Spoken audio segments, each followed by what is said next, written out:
So here's my quick thoughts on the newest build of Rad Rodgers. Let's talk about the two best aspects of the game, the visuals and the soundtrack. The visuals are beautiful in this game. There's a lot of vibrant colors, and I really like how it's that visual style that really pops to the player. Explosions, gunshots, defeated enemies, and environments all look good in this game. There's also a water level that really caught my eye. The soundtrack is another highlight as it goes with the action, and at certain levels it really fuels that action. And what I mean by that is that the soundtrack and the gameplay kind of work together in tandem, and it's sort of like when a battle theme comes on in an action film. Gameplay primarily consists of controlling Rad and Dusty as one. They kind of remind me of a side-scrolling Ratchet and Clank. Essentially, you get sucked into a video game and you're a little kid inside of a mature video game. You jump and shoot your way through the levels, and as you're completing the levels, you're trying to collect these 4 keys. Now this is where the repetition comes in, because most of the levels consist of you having to do this. I do think it would have helped the pacing to have some shorter levels where simply you need to defeat a bunch of enemies, have a little combat arena, you have to race to the end of the level within a time limit. Something like that, something from back in the Mario days. Because there are these really good but short sections where you essentially have to keep jumping around the room while water keeps rising, and if you touch the water you lose.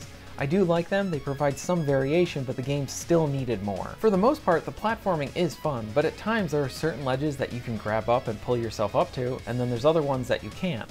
I couldn't really figure out which ones I could grab and which ones I couldn't. It was a bunch of trial and error. Or maybe I just suck at platformers. And speaking about sucking at platformers, along the way I just couldn't get the swinging down. There was a level that I came to where you essentially had to swing on these ropes to get through these different sections. I would swing and then I would fall. I would swing and then I would fall. I keep going down, so I would try and push the joystick up to see if maybe that will help.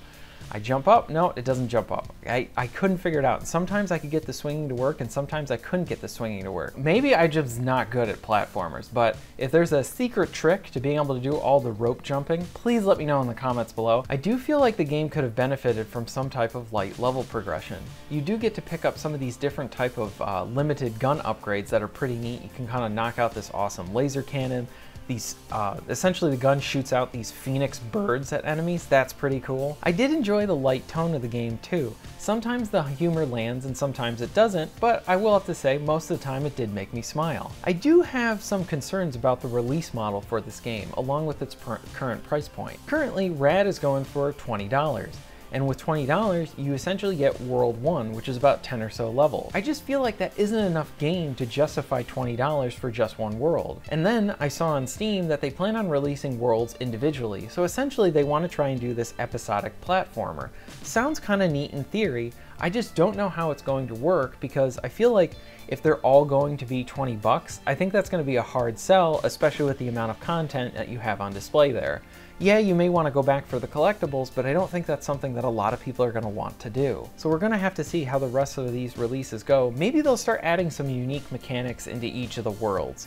So say they release World 2, they have something unique there, the same thing with 3, so they kind of feel like this same game, but their own uniqueness to the different worlds that we see. I think that would be interesting.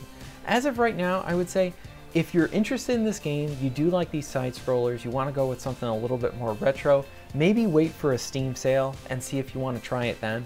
I just think 20 bucks is a bit too much for what it's offering right now, but maybe with more updates and patches down the road, it'll be even more entertaining. So keep an eye out for it. Thank you very much for watching. If you enjoyed this video, check out some of my other ones, and I'll see you next time.